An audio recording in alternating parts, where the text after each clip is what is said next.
Well, hello, Rob, and greetings from the Cistern Chapel here on Denman Island. Uh, Happy Easter to you all there at home. This is the piece that you had asked me to render for you, and I will. I'm happy to do so. This is only the seventh time, believe it or not, that this has ever been performed. I wrote it back in 2012 about the Pope, the sitting Pope at that time, Benedict the 16th. Joseph Ratzinger was his given name as a boy. Anyway, of course, as we know, he resigned his post, and there didn't seem to be any call for this any longer. Oh, of course, I read it a couple of more times in a regretful manner, thinking, expressing the sentiment that this would have done well had it been more current.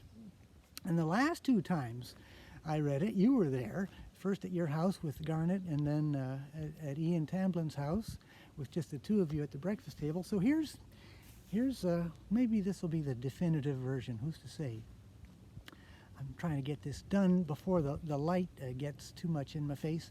Maybe that ship has already sailed. Anyhow, this is all about a favorite dish which Joseph Ratzinger enjoyed as a boy in Germany. And when he became Pope, of course, he could have pretty much whatever he wanted to eat whenever he wanted it.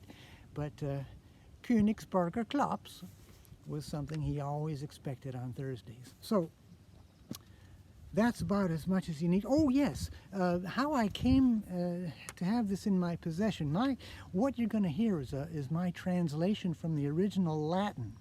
Now, I have it here on this little piece of paper here.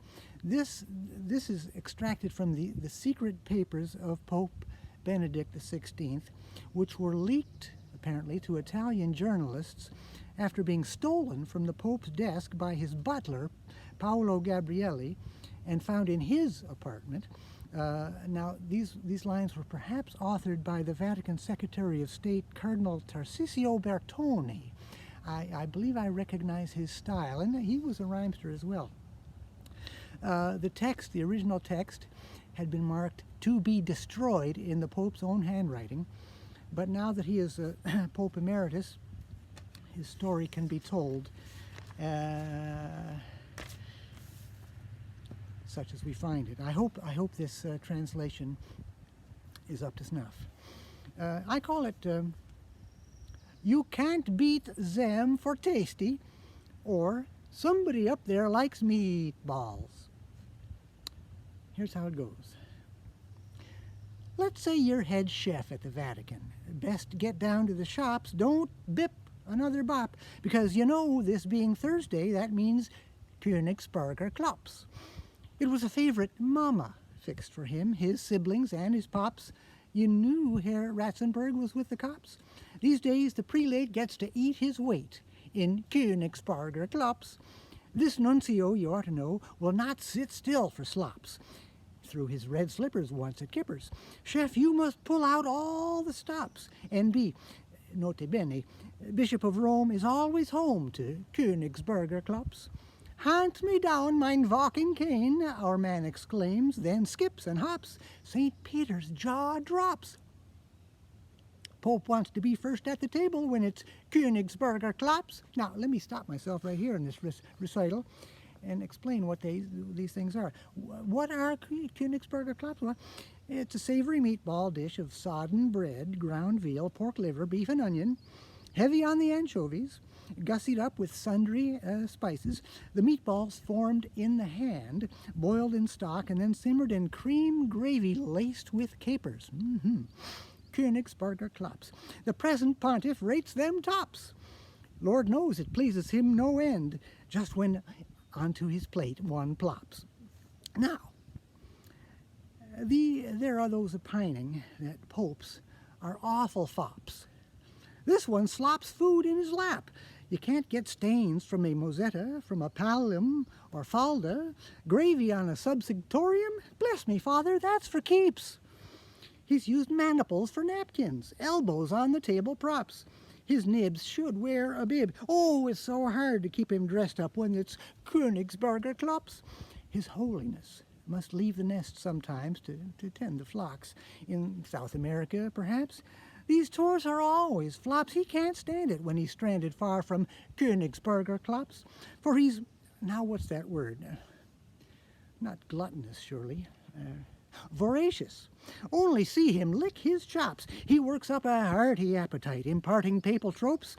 But Holy Father would much rather mouth his Königsberger Klops, und wash them down mit Schnaps, or sip cider from his mitre. He'd sooner fast than see the last of Königsberger Klops. Now, he's not one to pontificate. Oh, he is, though. I forgot. Still, he would never excommunicate. Oh, but he would. And on the spot, chef, you let us pray that you are infallible at Königsberger Klops. A dish that's consecrated, almost transubstantiated. His holiest of orders are for Königsberger Klops. With Kaiser roll the sauce he sops. Ah, if you could, 'twould give you hope. And so it should. 'Twould help you cope. It does you good to see a pope mop up his Königsberger Klops. Oh, il papa. Satis superque verborum, which is to say, nothing more need be said. So there you have it. Inasmuch as, well, I put on some of my gladdest rags to read this for you, because the Pope was known as a natty dresser in all of the vestments which were available to popes and popes alone. So I hope this meets the test. I hope you found all the eggs hidden about the premises, and this was fun. I'm glad you asked for it. No one else would. No one. No one. You're the only person on the planet now who's heard it 3 times. There you go. So this is me, Specs, signing off, and I wish you all well all the time. Hope to see you one of these days. Take care. All you Wakelands.